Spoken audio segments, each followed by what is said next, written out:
İrem dur hazırlaş Aynen. gelirik piknikə. Bütün uşaqlar həyat yoldaşından gəlir. Dur. Həqqi deyirsən? Dur hazırlaş dur. Gedirik gəzməyə, yeyib içməyə, piknikə eləmi? Gedim əynimi dəyişim.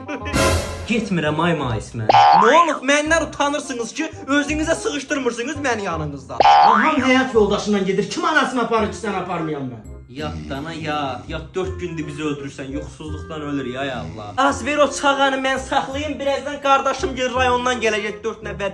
Dur yemək pişir 2-3 sürə. Evləri zadı yığışdır. Az ölləmiş şəkər qılçamı tutub. Ağla. Vermə ölüm qavanda. Nənəm da.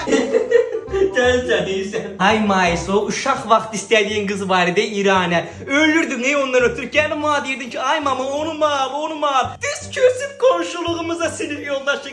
Dur keçiyor onlara sonra deyək budu bura qonşudular. Gəlib bizə keçmirlər. Yadına gəlir çaşqamoş qoyurdun. Ölürdün ey o qızdan ötürü.